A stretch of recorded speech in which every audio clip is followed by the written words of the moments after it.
For today's ganap nga mga langga, unboxing na naman tayo or unpacking na naman ang aking mga parcel. A day in my life, sang isa ka babae nga nakapamana sang taga Mindoro, pero dari kami nag-i-star sa Laguna.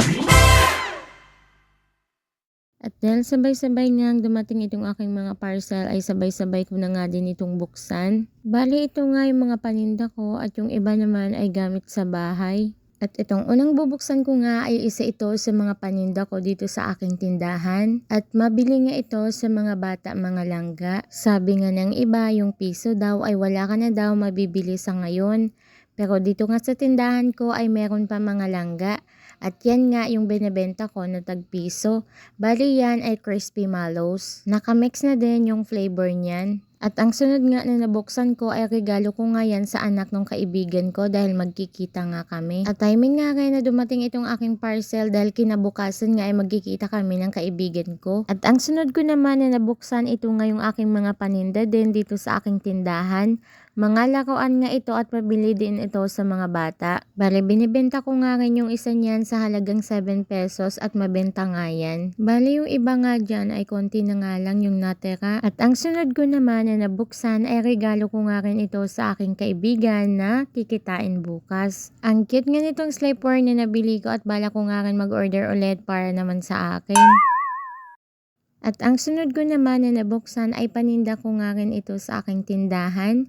Bali ito nga yung mga toothbrush na binibenta ko nga sa halagang 25 pesos. Yan nga yung maganda na toothbrush kaya yan din yung hinahanap sa akin.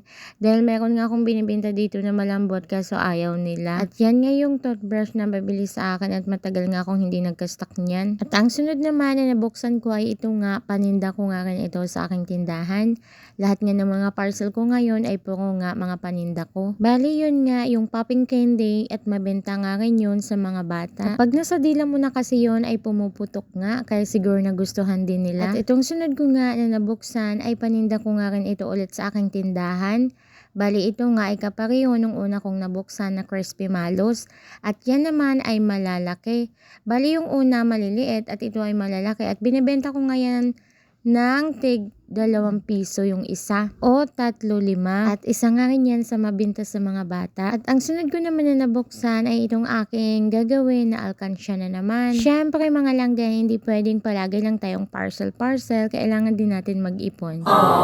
Maganda nga yung nabili ko na yan dahil hindi nga talaga siya mabuksan kahit anong pihit mo nga dun sa takip niya. At yan nga yung mga ihuhulog ko nga dyan ay puro 100 lang at nahulugan ko na nga yan mga langga. Yung mga bago nga na tig 100 yung aking mga nilalagay dyan. At kapag napuno na nga yan, saka ko lang yan bubuksan. Hindi ko na nga yan masusungkit ng tiyanik mga langga at gawa ng maliit nga yung butas niya.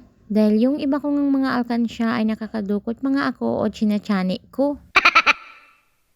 Hoy, alam ko ginagawa mo din yan.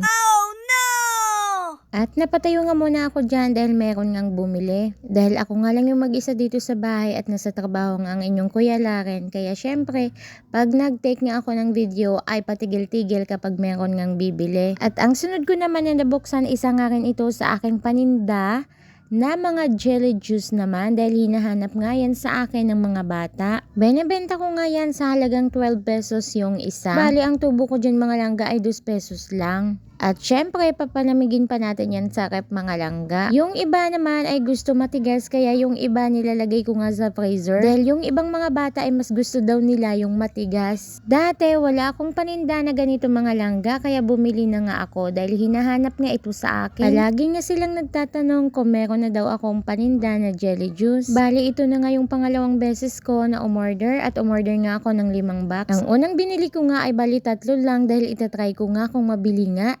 Dahil minsan merong naghahanap at kapag meron ka ng stock ay hindi naman sila bumibili na. Kaya sa mga may tindahan na kagaya ko ay makaka-relate ka talaga. Yung tipong wala sa'yo, yun yung hahanapin nila. At kapag nagkaroon ka na nga ng stock o meron ka na ay hindi na nga sila bibili.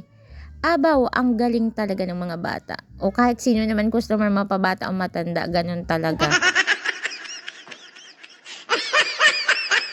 Ang buhay tindera nga mga langga ay hindi madali. Kahit anong trabaho naman talaga mga langga ay hindi madali, 'di ba? Sa pagkakaroon nga ng tindahan mga langga ay hindi siya basta-bastang trabaho. Dahil ito na talaga yung aking full-time job mga langga. So ito na yung matatawag kong trabaho ko. Na akala ko dati ay madali lang ang lahat. Yung tipong magbabantay ka lang sa tindahan o magtinda-tinda ka lang dyan. Work from home, ika nga, kaya madali lang yung trabaho. Magandang trabaho kasi nasa bahay lang. Pero akala lang pala yun lahat mga langga. Parang mas maganda yung sa company kaysa sa tindahan. Pero kung papipiliin ako, ay ito pa rin yung gusto kong trabaho. Nakailang pasok na rin ako sa mga company dito malapit sa amin. Naranasan ko na din maging helper o maging katulong. Yung unang job ko ay helper talaga o katulong. At naging yaya na din ako. Yan lang yung mga dating trabaho ko. Pero alam nyo, ang pinaka-paborito ko sa lahat na naging trabaho ko ay itong present job ko. Kung ano man yung pangit na karanasan ko sa mga dating trabaho ko, naranasang mapagalitan ng manager o ng boss, naranasan makipag-away sa katrabaho, sa mga katrabahong akala mo tagapagmana ng kumpanya. Pangit man ang aking mga naging experience noon sa mga dati kong trabaho, at ngayon naman ay bawing-bawi dahil dito ako masaya sa kung ano man ang trabaho ko ngayon. Kahit na minsan nakakapagod na, kasi kapag ikaw ay isang tendera, kailangan mong maging kargador. All around ka dito sa trabaho mo na to. Pero kahit ganun pa man mga langga ay baliwala sa akin. Ang importante ay kumikita ako. Importante may income tayo mga langga para hindi tayo maliitin ng kapwa natin. At hindi rin tayo masabihan na umaasa lang tayo sa asawa natin. Basta mga langga, kahit ano man ang marinig nyo na sinasabi ng ibang tao against sa inyo, ay wag na lang ninyong pansinin at wag na lang paglaanan ng oras, deadmahin na lang natin. By the way mga langga kung tunay, hanggang dito na lang muna ang ating ganap for today. Madam ogid nga salamat sa iyo paglantaw kag pagsuporta sa akon nga mga video. Sa sunod liwat, bye!